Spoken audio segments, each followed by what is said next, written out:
What's up, everybody? I am Bucky Brooks, and this is Bleav in Jaguars, a podcast dedicated to the Jacksonville Jaguars. And we are going to break down the loss, 30-27 loss to the Packers in the bank yesterday, kind of go through everything that showed up in the game. There were some positives, some negatives, some things that we can grow on and build on as we hope to get this season turned around. But before we talk about the game, let's send a shout out to our sponsor.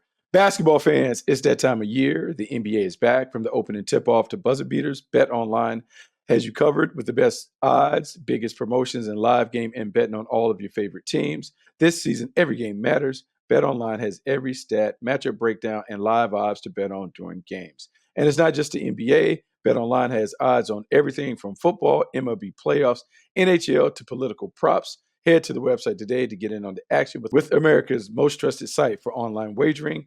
Bet Online, the game starts here. And when we talk about games, guys, we keep talking about these games and the Jaguars. And look, I'm not going to be Debbie Downer today. I'm going to be super positive, but same story, different game. It appears that, man, we just cannot get out of our own way.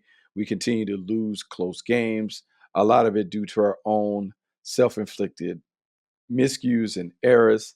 And it's frustrating because the team is much better than the record would indicate, but we are what our record is. And so we're sitting at 2-6, uh, primarily because we just can't get out of our own way, And so that's the frustrating part, that you have opportunities to move forward, but we just haven't been able to get it done.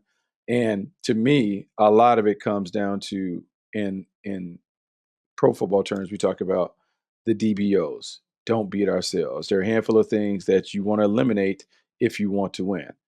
Great coaches will tell you, before you can win, you have to learn how to avoid losing. And a lot of that comes down to the things that you can control.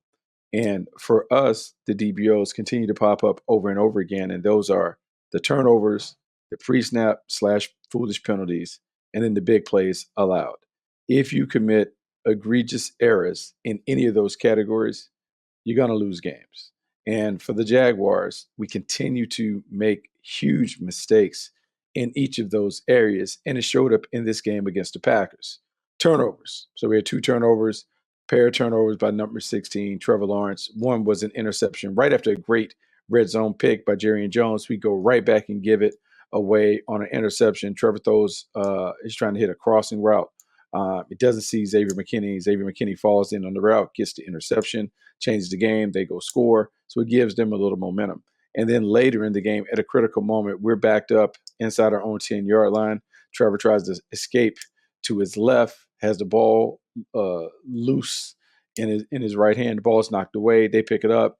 And so that basically gifted the Packers a touchdown. And for the Packers, a team that came into the game number 1 in takeaways, we knew that this is a team that was turnover obsessed. They were going to hunt the ball at all costs. 2 critical errors resulted in 14 points for the Packers. And on a day in which they were having to play with their backup quarterback for the majority of the game, you can't give away points to a team as good as the Packers. But it wasn't just the turnovers. Like, the turnovers are the biggest deciding factor in the game, so we can harp on that. But the pre-snap penalties, man, they have got to go if the Jags want to win. And when I talk about the pre-snap penalties, I'm talking about uh, false starts, illegal formations, neutral zone infractions.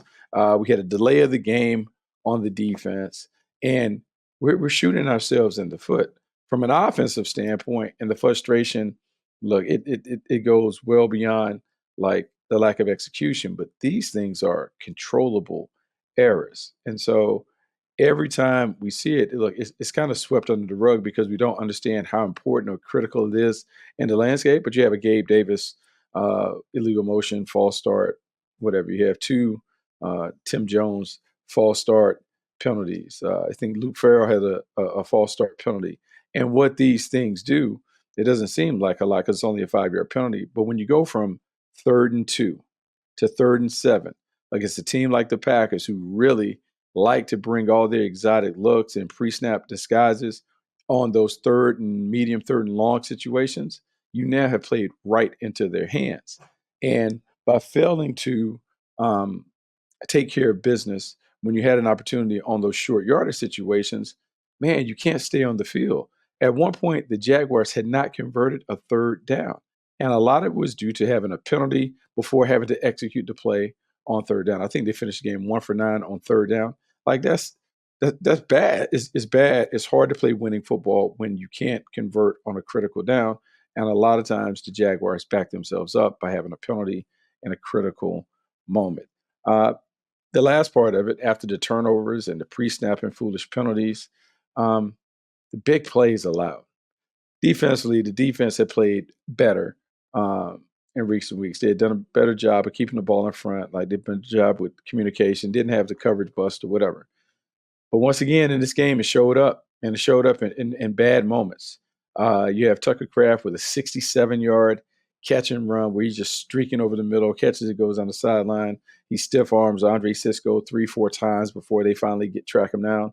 That ends up leading to a score because in this league, you have to have explosive plays to generate points. It's too hard to drive the length of the field without the presence of a big play giving you a chunk play to move it. 67-yard pass to Tucker Kraft. That hurt because that eventually led to points. But then the one that is the killer. Backup quarterback, 2-minute situation. You fight your tail off to get back into the game to potentially send it to overtime or give yourself a chance to win it on the buzzer. 2nd and 6. Man, Malik Willis rolls to his right, hits a throwback to Jaden Reed, streaking down the sideline on the left. I mean, it's an old classic Gary Kubiak, Mike Shanahan play where they fake one way, they kind of send the tight end or the wide receiver right down the line like he's down blocking, then he just kind of finds a way to escape and creep down the boundary. And I don't know who to blame. I know Andre Cisco is the one who was eventually covering the guy, fell down, cramped up, and Jaden Reed is wide open. But I mean, you had two guys playing. It appeared to play in and out because it was a bit of an ace wing formation. Both wings off the ball. Both wings are kind of moving. It's easy to get lost in the sauce if you're not disciplined with your eyes. And there was some of that lost because you weren't disciplined in your eyes. And then at the moment of truth, you just don't make the play. 51-yard play, easy throw and catch for Malik Willis. They go down. They eventually set themselves up to kick the field goal and win the game. And it's frustrating because this is a game that should have went to overtime. At a minimum, the game should have went to overtime. What you're hoping for is maybe you get a 3-and-out. Maybe you give the offense one more chance to go down the field and maybe kick a game-winning field goal with Cam Little being the hero for the day. But you can't execute in big moments. I don't really know, man, what else to kind of say about it because it's so frustrating when you look at this team play. You know how they practice. You know they practice hard. You got good guys who are kind of putting everything into it. But on game day, we're just not playing to the level that you would expect with the team that has some of the talent in the pieces that we have, where we just haven't been able to put together a full game. I'll say this, like coming out of the game, I would say the positives would be Trevor Lawrence's performance, maybe the last 3 quarters, but particularly in the fourth quarter, having to do more with less. At one point, at the end of the game, Trevor Lawrence is without his top 3 wide receivers. No Gabe Davis, no Brian Thomas Jr., no Christian Kirk. Unavailable out the game. He's playing with Parker Washington. He's playing with Tim Jones. He has Brenton Strange, and he has Evan Ingram. That's the lineup that they had to try out at the end. And they absolutely got hot. The ball came out. He looked like a high-end quarterback, and some of it might have been the simplification of everything. They're forced to simplify everything because you got guys in new spots, so you didn't do a lot. And maybe less is more when it comes to Trevor Lawrence. Let's not do so much. Let's keep it simple. Let's allow him just to show his talents, and that might be enough for us to win games. But fourth quarter brings him back, makes big-time throws. He finishes 21 for 32 for 308, 2 touchdowns, and the 1 interception that we talked about. But he just was able to kind of will his way in. And the touchdown that he threw in the corner to Evan Ingram, great catch by Evan Ingram, who out-leaped like 3 or 4 different defenders. But great throw, great touch, great anticipation, great timing. Trevor checked off all the boxes and those things. So you're encouraged about the way number 16 finished the game, the way that he put the whole squad on his shoulders and kind of made it happen. That's what you expect to see from a franchise quarterback. Tank Bigsby, another solid performance, showed up in a major way. 18 carries, 78 yards, physicality, toughness, rugged running ability. He just really is the guy that makes this offense go when it comes to the run game. He has to continue to get reps. Even when Travis Etienne gets back, I still think it has to be a bit of a Tank Bigsby show when it comes to running between the tackles. Young guys showing up, Brenton Strange, Parker Washington. Go back and look at Strange, 5 for 59. Washington, 3 for 46. But it's just them being thrust into prominent game action and delivering. You love their preparation. You love their process, how they were able to kind of jump into the game and make it happen. Love all of those things. That stuff is really positive. I can't knock the offensive effort enough on the perimeter. Defensively, offensively, O-line wise, they're still trying to put it together. The big controversy was Cam Robinson being replaced by Walker Little in the lineup. Some of that might have been injury driven. Some of that might have been performance driven. It might have been a combination of both.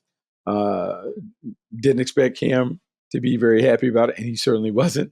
As you were around him and kind of saw him on the sidelines, you could tell he was not pleased with the situation, but sometimes that happens. And the thing about, Walker Little playing, there was a conversation where they felt like maybe Walker Little's a better run blocker, Cam Robinson is better in pass protection. And so you're trying to morph into a physical, not run dominant, but run oriented team that sets everything up. And so you thought that maybe by putting Walker Little in the game, you would have an opportunity to do that. Now, I would say this, just my snap observation, had a tough time with some of the edge players that the Packers put in front of him.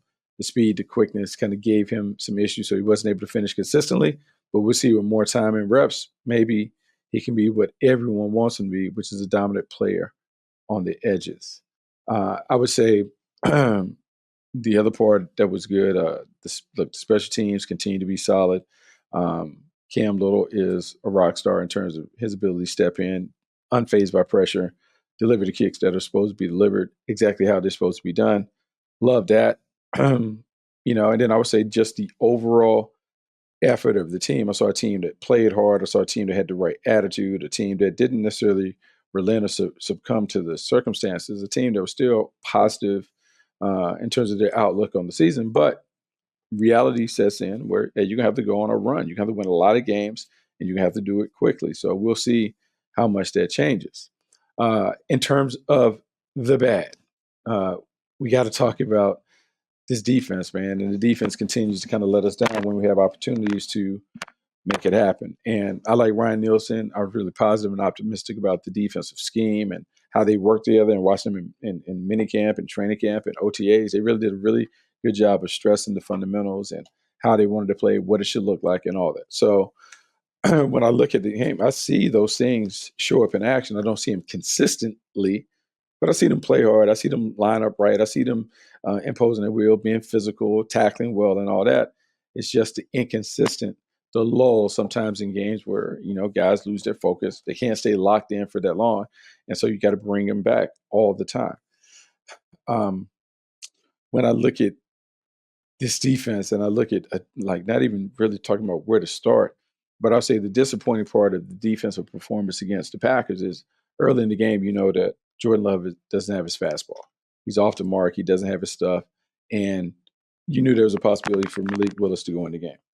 When Malik Willis goes in the game, it changes their offense. And it appeared that we had no idea, no plan for how to deal with the backup quarterback. And to me, I don't know. I can't say it's coaching my practice, but man, you have to be able to adapt and adjust. And too often we didn't adjust to Malik Willis being in the game. We didn't attack him, didn't go after him, didn't make him make decisions under duress. We kind of let him have a very comfortable game. And if you allow him to be comfortable and you allow the running game to get on track with Josh Jacobs running for 127 and 2 tubs, you have the quarterback who's suddenly comfortable off play action and RBOs, and you look up and the juggernaut is back, but they're back doing it in a different way. It's tough. So 170 yards on the ground, which is, man, that's a poor effort. That is just absolutely horrendous because you can never gain control of the game when you have the other team just running it right up your gut, particularly with a backup quarterback in the game. The fact that we couldn't stop it in spite of Josh Jacobs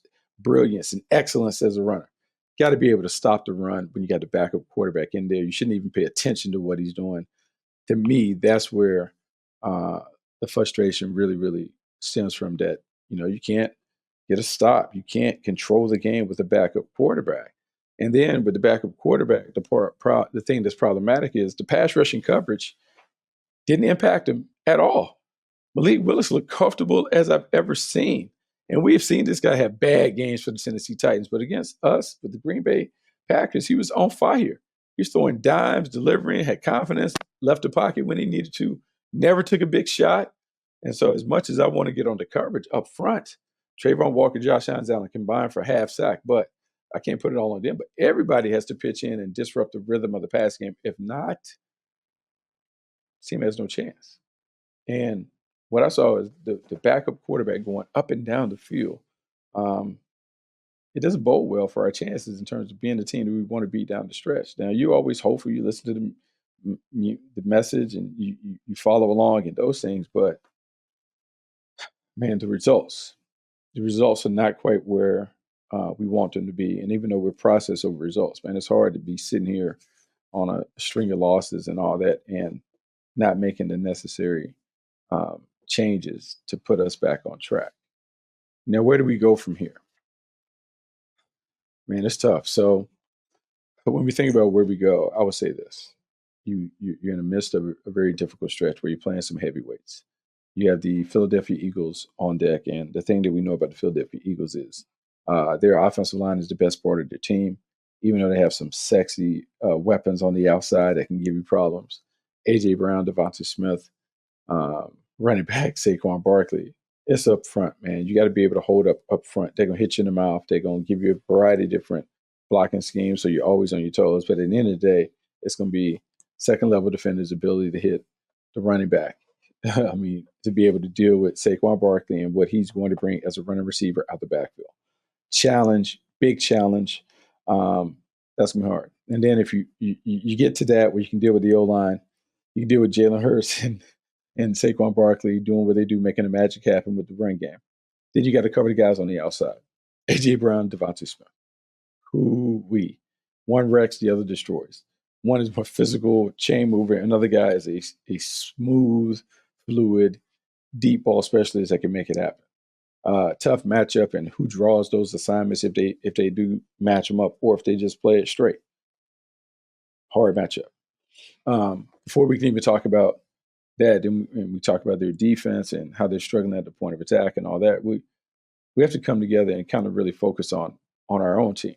And I'll say this, like Tyson Campbell being back is great, but now we face the prospect of, on offense, not having nearly enough firepower to be able to score points in this league. Christian Kirk going out, being done for the season, critical. BTJ possibly not being available this weekend. Tough. That now puts Parker Washington up. Tim Jones may have to go get Elijah Cooks from the practice squad. You may have to do some of the stuff that you did at the end of the game with multiple tight ends and kind of fudging the numbers with an H-back, F-back. Like, that's so wild to think about. This team is now down to the bottom of the barrel when it comes to, like, their wide receivers. And that's not being disrespectful, but, like, 3 starters potentially being out. It's critical. I mean, it impacts the quarterback.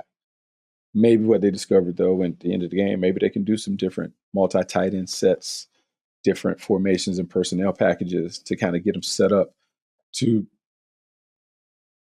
run the football, control the game, play action pass, make life easy for Trevor Lawrence. Maybe that's the blessing in disguise in terms of how they had to play down the end, down the stretch.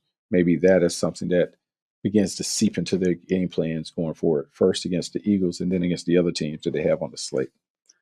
Doug Peterson has the biggest job, though, because his job is to keep these guys hopeful and optimistic that they can turn around and kind of find their way to the postseason. I've talked about it. The magic number is normally 10. It's the number that everyone shoots for because 10 typically gets you in. It's like a 96% chance that if you get 10 wins, you're going to be in the playoffs. But not many games left. Not many games to turn this thing around. So here's what I hope happens over the course of the week. I hope after everyone reflects and after everyone talks about the things that they messed up, I hope that there's a plan of action to correct those behaviors to get them on track. With all the pre-snap penalties and those things, maybe it's taking a lap, maybe it's push-ups or up downs or whatever it is, but you got to begin to address some of those things because those things have cost you games, and they'll continue to cost games if you don't get a hold of it. Defensively, it's figuring out the lineup, man. Who you gonna play? You got so many guys coming in and out the game. Some of it due to injury, some of it just due to rotation. Got to narrow the focus. Got to keep the main thing the main thing. Got to play the main players. You can't get too cute trying to get everybody in there because then when you get everyone in there, it weakens the overall team. Your stars got to be stars, and they got to understand that. They got to play like that. They got to welcome that. Those are the only ones that can wipe or kind of look change the fortunes of the franchise, change the fortunes of this year's version of the team. It's going to have to be the stars, and so calling on Trevor Lawrence, calling on Josh Hines Allen, Foye Oluokun, Tyson Campbell, calling on those guys to make their mark. We're now at the point where it's time to quit talking about the mistakes and how we're going to fix them, whatever. You just got to do them. And if we don't do it, then look, the season will fall apart. It'll go up in smoke, and we'll look around and it might be different leaders in the hole. But this is a critical point of the season, just in terms of being able to execute the fundamentals. I know it's going to be a talking point. I know it's going to be bandied about in meeting rooms. The Jags just have to figure out how to do that. That's a brief little mini pod today. My initial thoughts coming off the game. I have more thoughts on Wednesday after I do a deep dive, a deep little film study on what took place, what went right, what went wrong, and all of that. And then we'll spin it forward, looking at the Philadelphia Eagles and the challenge that they present when we see them next Sunday. Until then, make sure you rate, review, subscribe to the podcast. Make sure you tell everybody about the Bleav Network. You can check us out on Fubo, YouTube. Make sure you tell a friend to tune in, not just to the Jags version, but to all the other teams. Find your favorite team. Go hang out with your tribe and figure out what is going on with your favorite team.